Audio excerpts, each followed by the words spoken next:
Nous devons construire un arsenal capable de vaincre toute défense antimissile que les États-Unis et l'Occident collectif pourraient mettre en place.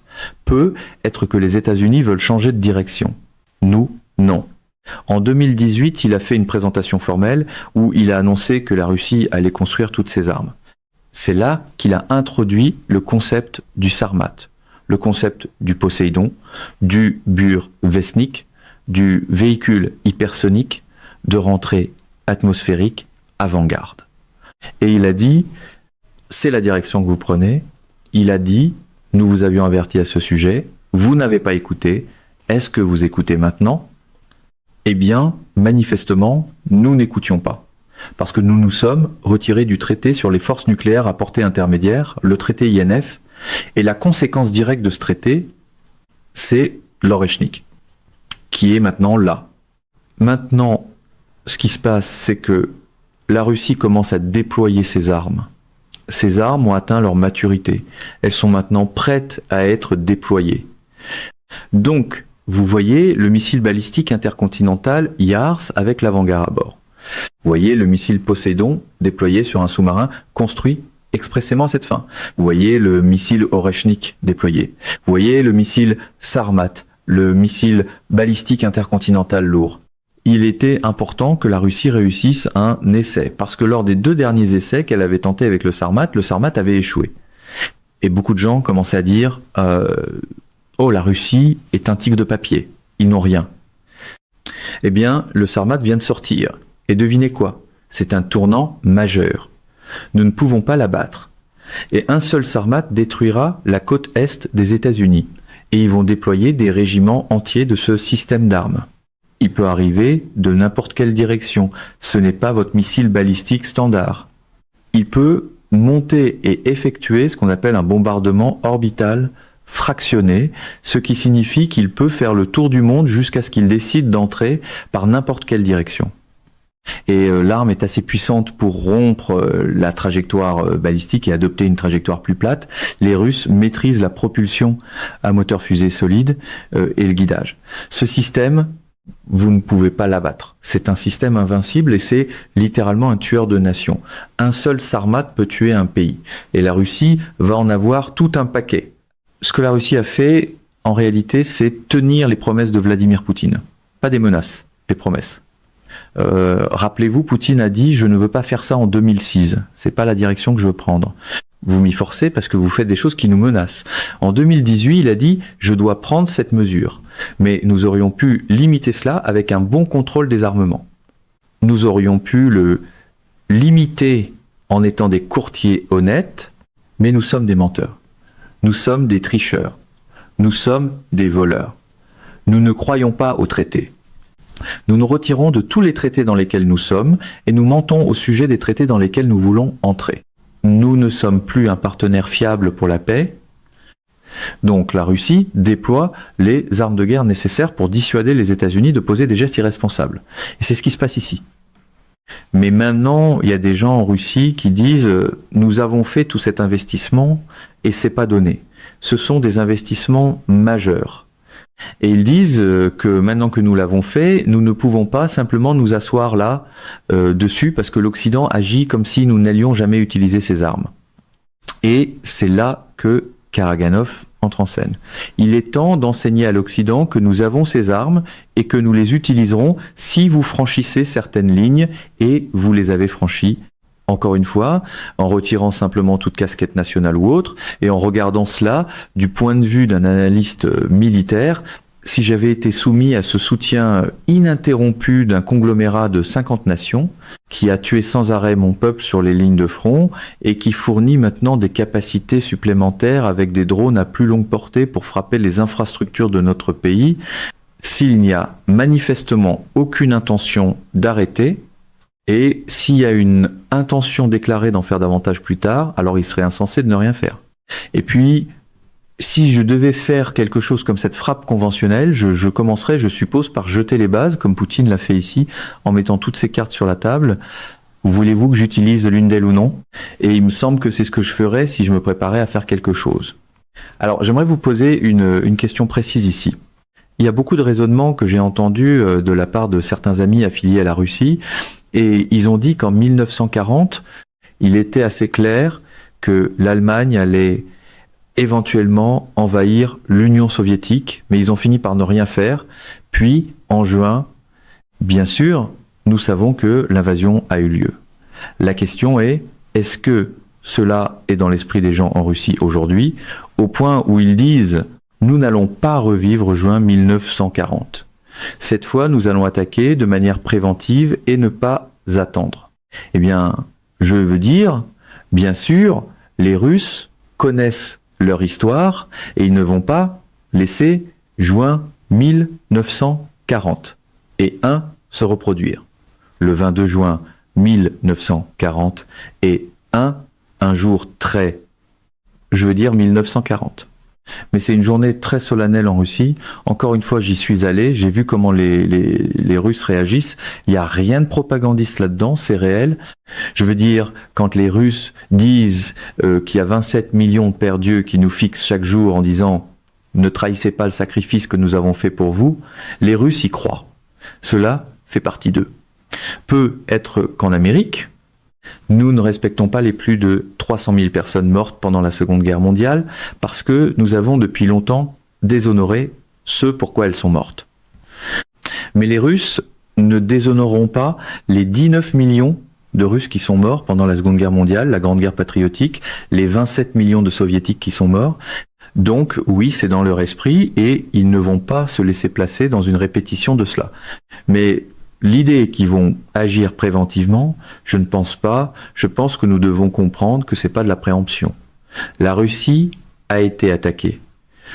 Votkinsk, l'usine qui produit le Yars, qui produit le Topolem, qui produit l'Orechnik, qui produit le missile sous-marin à Propergol solide, je ne me souviens plus, ça commence par un B, a été attaqué par un missile Flamingo.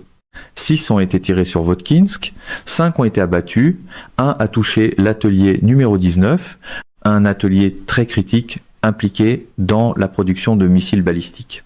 Que ferions-nous si un missile frappait l'une des principales installations de production de missiles balistiques aux États-Unis? Est-ce qu'on resterait assis là en disant oui, pas grave? Et c'était pas n'importe quel missile, c'était un missile construit par les Britanniques, avec un guidage fourni par les Allemands, du renseignement fourni par l'OTAN, pour éviter les défenses aériennes et frapper cette cible précise, une installation industrielle stratégique à plus de 1000 km de la ligne de front, dans les contreforts de l'Oural. J'y ai travaillé, je connais l'importance de cette installation. La Russie ne peut pas permettre que cela se produise. Maintenant, les gens disent, eh bien, la Russie frappe des installations en Ukraine et tout ça. Eh bien, vous savez quoi? La Russie ne cherchait pas non plus à éradiquer le patrimoine culturel de l'Ukraine. C'était les Ukrainiens qui, vous savez, nous avons Tony Blinken qui est sorti et l'a carrément admis que nous armions les Ukrainiens à l'automne 2020 et pour qu'ils puissent mener une frappe préventive contre le Donbass au printemps 2022. Les Russes ont dit que c'est pour cette raison qu'ils ont lancé l'opération militaire spéciale, pour prévenir cela. Et tout le monde, à l'époque, disait que c'était de la propagande. Non, c'est un fait déclaré. 60 000 soldats ukrainiens formés par l'OTAN massés à la frontière du Donbass, prêts à frapper Donetsk et Lugansk pour mettre fin à l'intention séparatiste de ces pays. Ce sont des civils russes qui ont été qualifiés de terroristes par les Ukrainiens et la Russie n'allait pas rester assise à laisser cela se produire. C'est donc ce qui a déclenché ce conflit. Et lorsque l'Ukraine a pris la décision d'escalader le conflit, la Russie a frappé à temps. Maintenant, l'Ukraine a encore escaladé avec l'aide de l'OTAN. La Russie va retirer l'Ukraine du jeu. C'est ce qui va se passer sur l'échiquier. Il y a des gens aux États-Unis, et j'en ai parlé avec un certain nombre récemment, qui ne prêtent pas vraiment attention à ce qui se passe dans la guerre Russie-Ukraine, parce qu'ils disent que c'est une impasse. Ça fait, vous savez, la ligne n'a presque pas bougé depuis 2 ans et demi, 3 ans. Et parce que c'est tout ce que la Russie peut faire. Ils n'ont pas fait plus que cela parce qu'ils ne peuvent pas faire plus que cela. Donc, si nous voulons simplement les laisser continuer à user leurs troupes jusqu'à un certain nombre, peu importe, c'est correct. Cela restera contenu Mais vous dites que c'est une mauvaise lecture de la situation et on peut se demander ce qui devrait arriver. J'ai 2 questions. Nous allons commencer par celle-ci. Qu'est-ce qui devrait arriver ? Qu'est-ce qui pourrait potentiellement, je sais que vous n'êtes pas impliqué dans la prise de décision, mais qu'est-ce qui théoriquement pourrait déclencher cette prochaine frappe de quelque chose qui irait dans un pays occidental ? C'est déjà déclenché. Les décisions ont été prises. Donc ce n'est plus qu'une question de moment. Ce que les Russes regardent maintenant, c'est lorsqu'ils lanceront cette action, et je crois qu'ils lanceront cette action, sont-ils prêts pour la suite ? Permettez-moi de mettre d'autres choses en perspective aussi. Lorsque le conflit a commencé, la taille de l'armée russe était de 900 000 hommes. À un moment donné, en 2023, la Russie a augmenté la taille de son armée à 1,6 million. C'est 700 000 de plus. Donc les gens parlent de l'industrie de défense russe. Les Russes ne construisent pas seulement des armes pour la guerre, qui est une guerre d'attrition qui dévore du matériel, mais ils le font pour bâtir une expansion de 700 000 hommes dans l'armée. C'est pourquoi je ris quand les Allemands disent « nous allons construire une armée de 300 000 hommes ». Mon Dieu, les Russes ont vraiment peur de ça. Mais ensuite, les Russes sont allés encore plus loin, de 2 millions.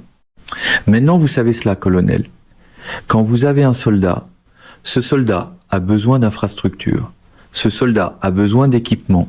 Il ne vous faut pas seulement l'équipement de base, il vous faut toutes les munitions en réserve pour soutenir toute éventualité. La Russie construit cela.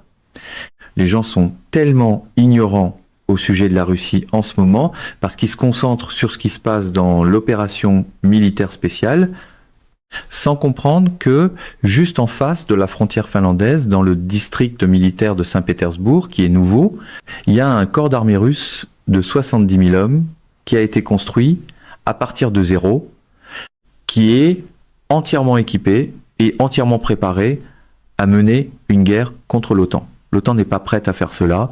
Les Russes ont construit des forces supplémentaires. Ils ont élargi leur armée et construit la durabilité logistique nécessaire pour soutenir cette armée pendant qu'ils mènent cette guerre majeure.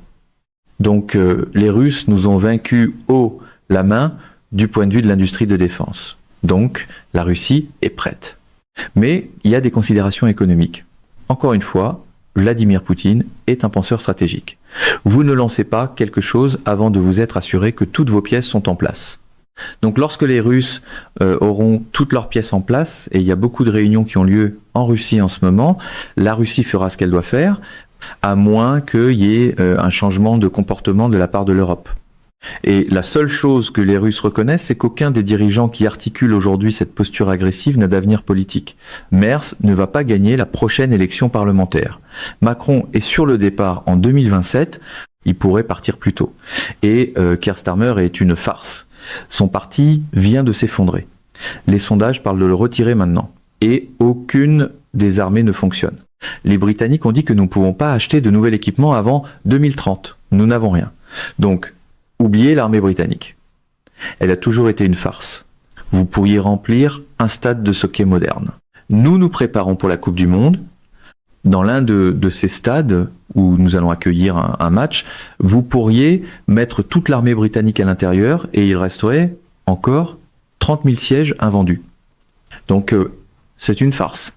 Oubliez les Britanniques. Les Français ne peuvent pas déployer plus de 7000 soldats à la fois, ils n'ont pas la capacité de transport aérien et ils n'ont aucune durabilité logistique. Donc c'est une farce. Et ils ne peuvent pas se renforcer parce qu'ils ont une économie qui ne fonctionne pas. C'est pourquoi leurs gouvernements se sont effondrés à répétition à cause de problèmes budgétaires. Et vous allez soudainement dire qu'ils vont sacrifier les pensions et autres compensations des travailleurs pour bâtir une armée pour une guerre qui n'a pas besoin d'exister. Donc ils sont finis. Et puis, nous avons les Allemands. Ils ont mis 111 milliards d'euros dans un fonds de reconstitution militaire et ils ne peuvent pas dire ce qu'ils ont construit avec cela. 111 milliards d'euros sont entrés dans ce fonds de reconstitution en 2022 et ils n'ont rien à montrer parce que leur armée est tellement brisée, tellement fondamentalement brisée, que c'est juste un gouffre financier dans lequel ils pourraient continuer à verser de l'argent. Les Allemands ne peuvent rien faire. Ils ont mobilisé cette brigade qui va en Lituanie. C'est toujours une mauvaise idée d'avoir une brigade allemande en Lituanie face aux Russes, mais bon, je suis qu'un historien. Qu'est-ce que j'en sais? Mais ils ne peuvent pas Compter. Cette brigade, oui, je veux dire 5000, mais c'est même pas une brigade complète. Vous savez, il y a 3 bataillons dans cette brigade. L'un de ces bataillons est un bataillon mixte de l'OTAN. Et puis il y en a 2.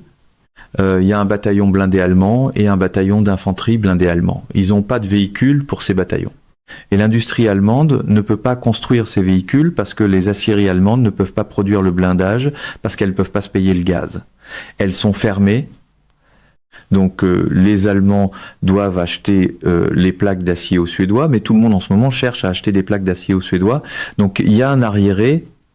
Voilà l'état de la réalité. L'Europe ne peut rien faire en ce moment. D'accord. Alors laissez-moi vous poser une question complémentaire. Ce que vous dites jusqu'ici est profond, c'est bouleversant et personne n'en parle. La logique est très solide, mais je n'ai entendu personne dire que fondamentalement la décision a été prise. Ils cherchent simplement l'exécution, à moins qu'il y ait un changement du côté occidental. C'était aussi la deuxième question que j'allais poser, parce que maintenant je mets mon chapeau militaire occidental et je vais dire, d'accord, en regardant la réalité, comme vous venez de le dire ici, sur le terrain, nous avons passé les 4 dernières années et plus à donner des dizaines de milliers de véhicules de combat et d'autres types d'équipements à l'Ukraine. Ils ont dépensé des milliers et des milliers de missiles à longue portée. Je veux dire, vous les nommez. Des missiles intercepteurs en nombre énorme. Et puis, bien sûr, maintenant, nous venons d'en brûler une autre énorme portion en Iran. Donc, les États-Unis ont épuisé ces stocks. Il ne nous reste rien à donner à nos alliés européens. Ils n'en ont pas assez. Leur capacité industrielle ne peut rien construire. Donc, si la Russie fait ce que vous dites, nos mains sont vides. Il n'y a presque rien que nous puissions faire, à moins que nous voulions devenir imprudents et dire non, nous allons tirer des missiles en retour et frapper quelque chose à l'intérieur de la Russie. Ce qui, je pense, élèverait aussi les réflexions de Karaganov et des gens comme lui. C'est un endroit vraiment, vraiment dangereux ici. Comment voyez-vous la suite? Eh bien, c'est très dangereux. Encore une fois, si vous voulez, parlons chiffres. Les Russes ont construit une usine de Shahed à l'extérieur de Kazan. Ce Shahed est le Shahed 136, le drone Delta de forme triangulaire qui est omniprésent. Je ne devrais pas utiliser de grands mots quand je ne peux pas les prononcer. Mon cerveau le disait. Ma bouche trébuchait. Mais vous savez, il est beaucoup utilisé. C'est comme ça qu'un marine parle, ils en utilisent beaucoup. Donc, la capacité de production de cela, il y a quelques années, était de 1000 par jour. L'utilisation maximale des drones jusqu'à ce moment-là, les Russes en utilisaient 250, 300 par jour. Cela signifie que la Russie stockait 700 de ces drones par jour. Maintenant, la taille de cette installation a triplé et ils ne produisent pas seulement des 136, mais ils construisent de nouvelles versions à réaction. Le gérant est ce qu'on appelle le géranium. Ils ont le gérant 2, 3, 4, 5, 6. Maintenant le 6 qui ressemble essentiellement à une fusée de type V2. Et les Russes sortent ces choses à la chaîne. Ils les stockent. Les Russes ont montré l'autre jour qu'ils peuvent saturer l'espace aérien ukrainien. 1500 lancés en une journée. Ils peuvent augmenter cette capacité de lancement, ils peuvent assombrir le ciel de l'Europe, et l'Europe n'a pas de défense aérienne. Je vais le dire encore une fois, l'Europe n'a pas de défense aérienne. Il n'y a pas de défense aérienne en Europe aujourd'hui. Les Allemands le savent. Ils ont demandé « Que pouvons-nous faire pour arrêter une attaque russe contre l'Allemagne ?» La réponse est rien. Il n'y a rien que vous puissiez faire, parce que vous n'avez rien. Vous n'avez littéralement aucune capacité de défense aérienne. La Russie peut assombrir le ciel de l'Europe avec des drones. Encore une fois, s'ils veulent mettre 3000 drones au-dessus de l'Europe par jour, et je viens de vous dire quelle est leur capacité, ils en mettent 700 en réserve par jour. Donc en 10 jours, cela fait 7000, en un mois, cela fait 21 000, cela fait maintenant quelques années. Donc les Russes seront capables de soutenir une attaque de 3000 drones par jour contre un continent qui ne peut pas se défendre pendant plusieurs mois, ce qui signifie qu'ils vont littéralement tout aplatir. Il n'y a rien que l'Europe puisse faire. Maintenant, nous ajoutons le fait que l'Oreshnik et d'autres missiles à longue portée entrent en jeu, parce que les États-Unis, dans leur stupidité, se sont retirés du traité sur les forces nucléaires à portée intermédiaire, et maintenant les Russes passent à l'action. C'est pas seulement l'Oreshnik qu'ils ont. Ils ont un Oreshnik 2, dont personne ne parle en ce moment, qui est une amélioration de l'Oreshnik. Ils ont l'Iskander-K, qui est une variante de missile de croisière à longue portée du missile Iskander. La Russie pourra tirer des centaines de ces missiles par jour contre des cibles stratégiques, des avions, des bunkers, etc. L'Europe est sans défense. Sans défense. Il n'y a rien que l'Europe puisse faire pour se défendre. C'est ma façon de dire aux Européens, taisez-vous, vous allez perdre, vous n'avez rien, vous n'avez aucune capacité de contrer cela. Les Américains n'en avaient pas assez. Même si nous avions conservé toutes nos armes, nous ne pouvons pas rivaliser avec les Russes frappe pour frappe. Et aujourd'hui, nous n'avons rien. Écoutez ce qu'ils disent au Congrès. Nous avons épuisé nos armes de frappe à longue portée, tirées à distance de sécurité. L'Europe n'a aucune capacité d'armes de frappe à longue portée, tirée à distance de sécurité, et même si elle en avait, elle ne pourrait pas survivre aux frappes répétées qui viendraient détruire l'infrastructure nécessaire au déploiement de cette capacité. Donc, ces jeux, manche et match. Les Russes ont déjà gagné cette guerre. Ce qui doit se produire maintenant, c'est que l'Europe reconnaisse cette réalité et reconnaisse la stupidité de pousser littéralement vers une guerre. Donc, deux questions. Premièrement, que dites-vous à ces gens qui disent que la Russie ne ferait jamais réellement cela? Ils ne franchiront pas cette ligne parce qu'ils savent que nous avons l'article 5 et nous avons des armes nucléaires. Et s'ils s'engageaient sur cette voie, ce serait l'Armageddon nucléaire et ils perdraient. Donc ils ne feraient jamais cela. Que leur dites-vous? Êtes-vous en train de me dire que les États-Unis ont pris la décision d'utiliser des armes nucléaires de manière préventive dans un environnement non nucléaire? Non, non, non. Je dis qu'ils ne lanceraient même pas ces nuages de drones et de véhicules aériens sans pilote. Parce qu'ils savent, les Russes, ils savent que nous répondrions alors avec des armes nucléaires, donc ils n'iraient jamais aussi loin. Nous ne répondrions pas avec des armes nucléaires. Nous avons déjà dit que nous ne répondrions pas avec du nucléaire. En fait, sous l'administration Biden, nous avons dit que si la Russie utilisait une arme nucléaire contre l'Ukraine, nous répondrions de manière non nucléaire avec des armes de frappe à longue portée, tirées à distance de sécurité, que nous n'avons plus, soit dit en passant. Donc non, nous n'allons pas répondre avec des armes nucléaires. Si la Russie lance une attaque conventionnelle contre l'Europe, nous devrions répondre conventionnellement, et nous n'en avons pas les moyens en ce moment, et il n'y a aucune façon que l'Europe se suicide. Qu'est-ce que l'Europe va faire? Pouvez-vous imaginer la discussion décisionnelle à Paris? Oh, Monsieur le Président, je ne peux pas faire un accent français, donc je ne vais pas essayer. Mais la France gagne. La France gagne. C'est pas quelque chose qu'on entend tous les jours. Santé. Mais oui, donc ils lancent une attaque de drone contre l'Allemagne. Maintenant, les Français se réunissent. Ils disent, quelles armes ont-ils utilisées? Un paquet de Shahed, quelques Oreshnik. Quelle est notre réponse? Qu'allez-vous faire? Vous allez lancer quelques bombes nucléaires depuis un sous-marin?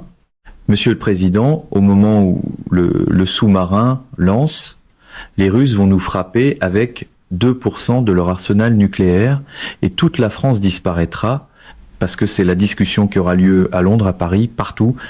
À la seconde où nous répondons avec quelque chose qui ressemble à une arme nucléaire, les Russes ont dit « Nous ne serons pas les premiers à lancer, mais nous ne serons pas les premiers à recevoir. » Ce qui signifie que si les Russes détectent un lancement, les Russes répondront avec tout ce qu'ils ont. Alors maintenant, mettez-vous dans la position d'un décideur français. Allez-vous prendre cette décision? Surtout si quelqu'un dans vos services de renseignement dit « Eh bien, les Allemands l'ont un peu cherché, patron. » Nous vous avons averti des conséquences de construire des armes pour les Ukrainiens et de les donner à l'Ukraine et de fournir du renseignement, que les Russes n'allaient pas rester assis là et encaisser cela toute la journée. Donc, la Russie a répondu avec des armes conventionnelles. Nous n'avons aucune capacité de répondre conventionnellement. Que faisons-nous, Monsieur le Président? Voulez-vous vous suicider? Voulez-vous tirer une bombe nucléaire contre la Russie et la Russie tuera tout le monde ici et dans toute l'Europe? Voulez-vous cela, Monsieur le Président? Et la réponse est non, l'Europe ne fera rien. Et les Russes savent qu'ils ne feront rien.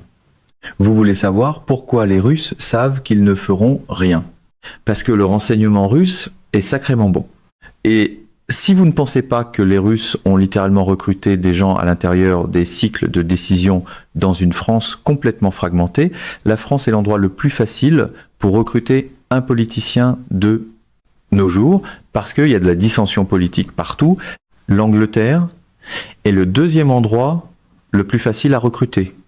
L'Allemagne, la Russie, possède l'Allemagne en termes de décision interne. La Russie a des agents de renseignement partout en Europe et ils savent exactement ce que pense l'Europe. Et donc je ne pense pas que les Russes, je pense que Vladimir Poutine est un dirigeant national très bien informé, qui a été très pragmatique pour une raison. Il y a une raison pour laquelle il n'a pas cherché à étendre ce conflit, parce qu'il était confiant quant à l'issue, mais maintenant l'Europe a franchi des lignes rouges. L'Europe a donné à l'Ukraine les moyens de causer un vrai préjudice à la Russie.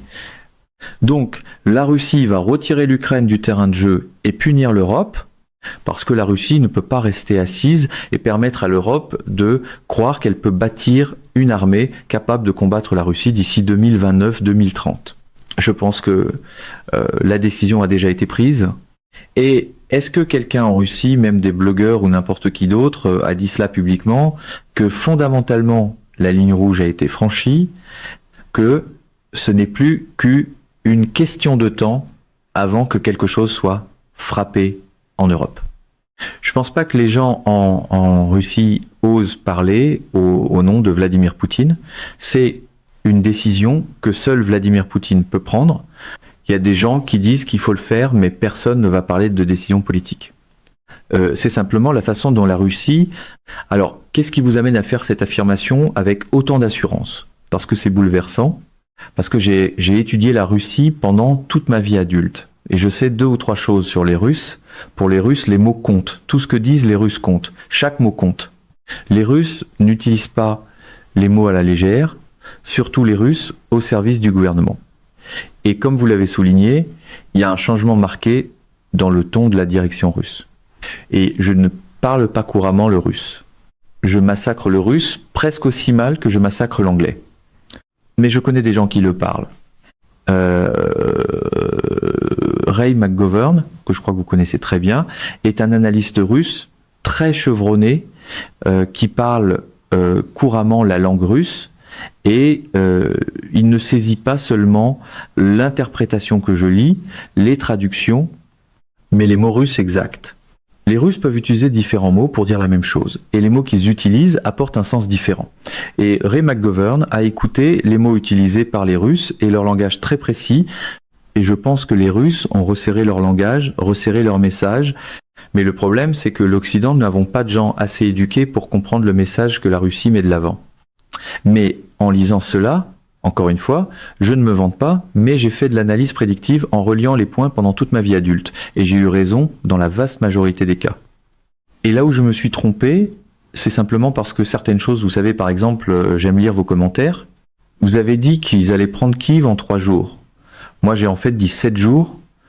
Mais je me suis retrouvé à correspondre à l'évaluation du président du comité des chefs d'état-major interarmés et du directeur de la CIA qui croyaient tous que lorsque la Russie a franchi la frontière, elle y allait pour tuer, que c'était une invasion militaire à grande échelle. J'avais tort. Personne n'avait prédit l'opération militaire spéciale. Il n'y a pas une seule personne qui dit « je savais que c'était une opération militaire spéciale ». Et lorsque la Russie a annoncé que c'était une opération militaire spéciale, aucune de ces personnes n'a dit « Ah, vous savez, je sais ce que cela signifie ». Personne ne sait ce que cela signifie. Et depuis, nous évaluons la situation à partir d'un ensemble incomplet de faits. Mais sur une chose, j'ai été constant, la Russie va gagner cette guerre. La Russie ne perdra pas cette guerre. L'OTAN n'a pas la capacité de vaincre la Russie. Et l'Ukraine n'a pas la capacité de survivre à une guerre d'attrition contre la Russie. Maintenant, nous voyons cela se dérouler. L'OTAN voulait changer le paradigme en jouant à des jeux stupides. C'est une opération menée par le Mi-6. Mais maintenant, ils vont en payer le prix J'ai écouté les Russes, comme je l'ai dit. J'étais à l'ambassade de Russie le 7 mai, le jour où ils célébraient le jour de la victoire. J'ai écouté le discours, j'ai écouté les vidéos, j'ai écouté les officiers et je suis reparti en me disant c'est une atmosphère complètement différente. C'est une atmosphère plus sombre, c'est une atmosphère qui se prépare à la guerre, pas à la paix. Oui, nous avons justement reçu John Mearsheimer dans notre émission hier et il est arrivé à la même conclusion. Il pense que quelque chose s'en vient, que nous ne sommes tout simplement pas psychologiquement préparés. Alors peut être la question la plus importante que je vous ai posée dans toute cette émission, y a-t-il quelque chose que l'Occident peut faire pour se réveiller, pour changer l'issue, afin que nous n'entrions pas dans cette guerre? Ou est-il trop tard?